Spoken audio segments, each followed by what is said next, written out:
April 2, 2010, the Tesoro Refinery in Anacortes, Washington. A nearly 40-year-old heat exchanger violently ruptures, causing an explosion and fire that kills 7 workers, the largest loss of life at a U.S. refinery since 2005. The Chemical Safety Board launched an investigation and determined that the heat exchanger catastrophically failed due to long-term damage from what is known as high-temperature hydrogen attack. The CSB's final report into the accident was unanimously approved at a public meeting in Anacortes on May 1, 2014. The CSB is seriously concerned by the number of deadly refinery accidents in recent years. We have concluded that extensive improvement must be made in how refineries are regulated at the state and federal levels.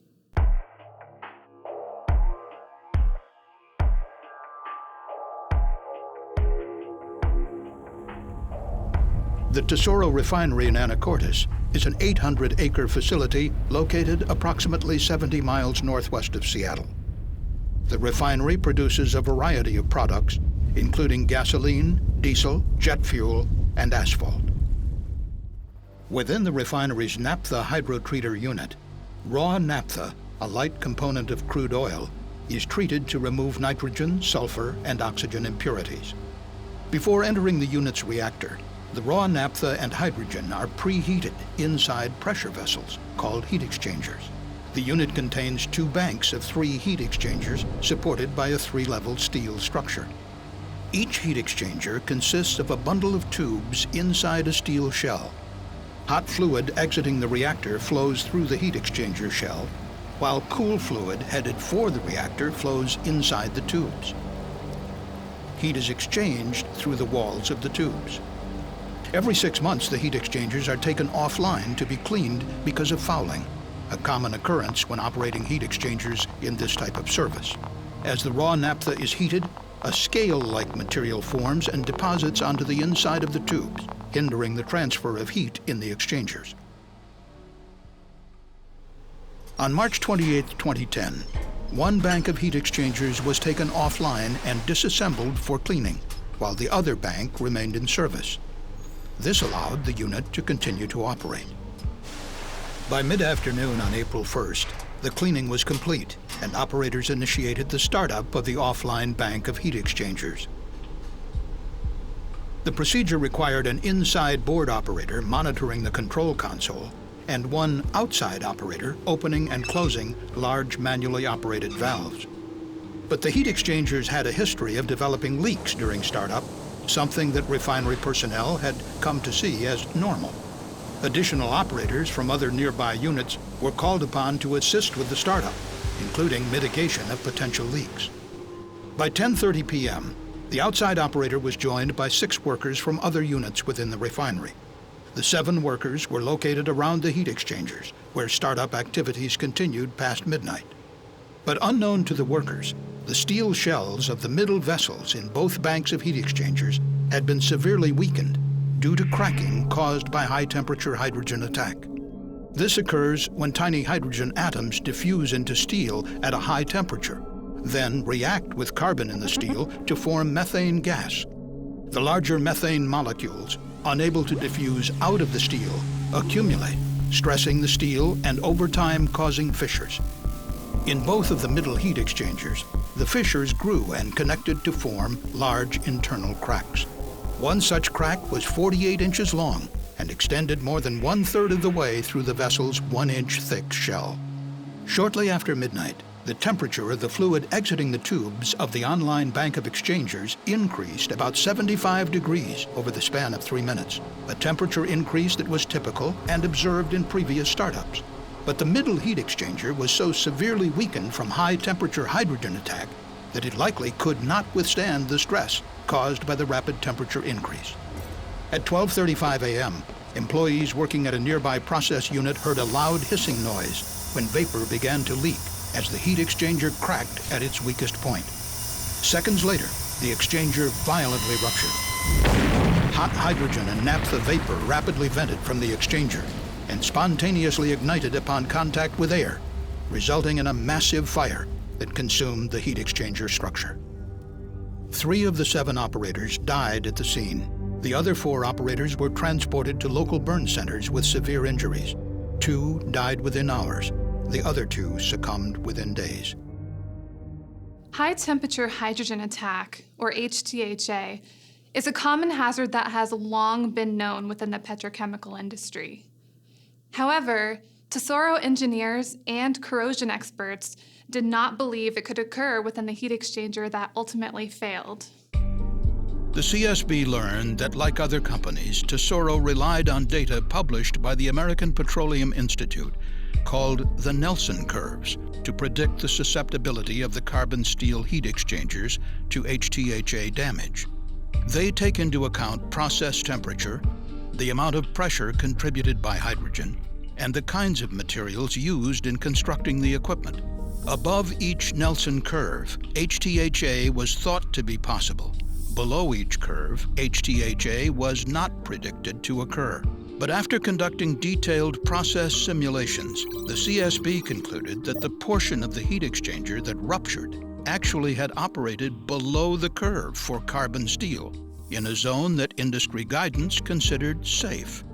And the CSB has learned of at least 8 other refinery accidents where HTHA reportedly occurred below the carbon steel Nelson curve.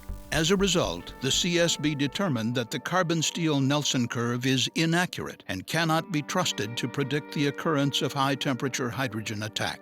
Furthermore, the CSB found that Tesoro did not measure actual operating temperatures and pressures in the exchanger that failed. Instead, corrosion experts hired by Tesoro relied on design operating conditions to predict whether HTHA would occur based on the Nelson curve. And the CSB's process simulations indicated that when the exchangers were fouled, the actual temperatures were likely much higher than design conditions. Had Tesoro used actual process conditions when determining HTHA susceptibility of the heat exchangers, their internal policies would have required the heat exchangers to be inspected for HTHA. However, we note that inspection for HTHA is not very reliable. That is because damage to equipment may be microscopic or limited to small areas, but still be significant enough to cause catastrophic failure. The best way to prevent HTHA is by using inherently safer materials of construction that are much more resistant to high-temperature hydrogen attack. For example, industry has already identified steels with higher percentages of chromium and molybdenum that are much more resistant to HTHA. The CSB recommended that the American Petroleum Institute revise its standards to prohibit the use of carbon steel equipment in HTHA-susceptible service and to require verification of actual operating conditions. The safety culture of a company can have a huge influence on the actions it takes to prevent accidents. During our investigation of this accident, we discovered several instances where Tesoro's safety culture was lacking. The CSB learned that the heat exchangers had a history of leaks during startup, creating hazardous conditions for personnel working nearby. However, the CSB found that although Tesoro took some corrective actions, it never adequately fixed the leaks. Instead, Tesoro treated the leaks and fires as normal occurrences and regularly allowed additional personnel to be present during startup to mitigate the hazards. On the night of the incident, 2 more leaks were reported during the exchanger startup. And the CSB found that the complexity of the startup procedure typically required more than just the one outside operator. Yet operating procedures were not updated to account for the role of additional personnel during the hazardous non-routine work. These additional operators were exposed to a serious risk. 7 workers, including 5 additional operators from other refinery units, were supporting the startup of the heat exchangers on the night of April 2nd, 2010. All were fatally injured.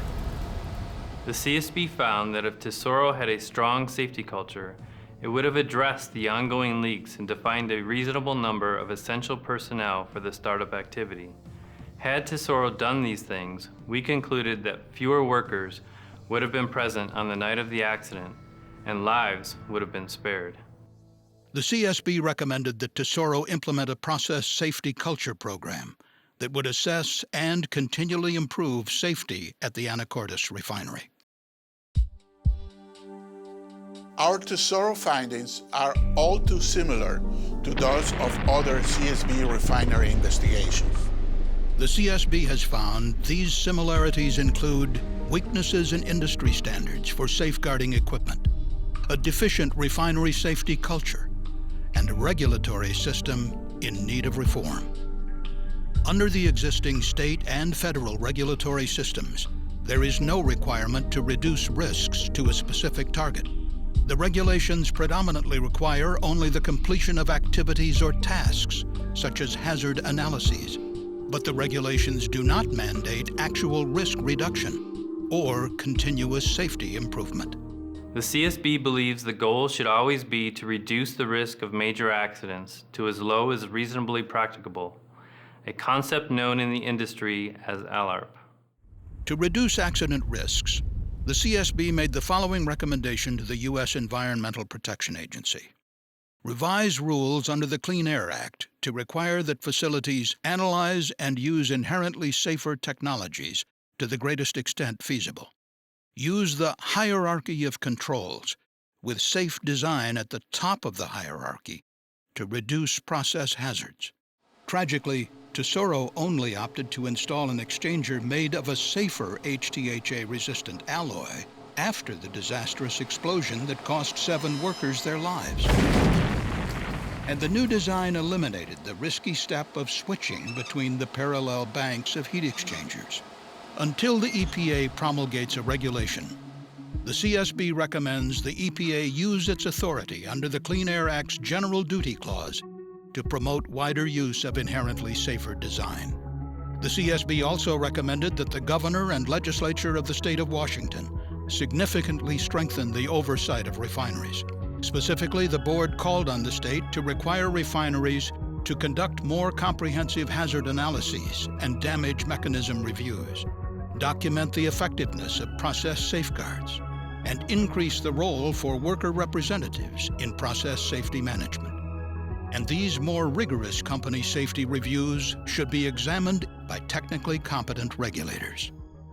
The CSB determined such regulatory changes would help prevent future accidents like the tragedy at Tesoro, where many opportunities to identify and reduce hazards were overlooked.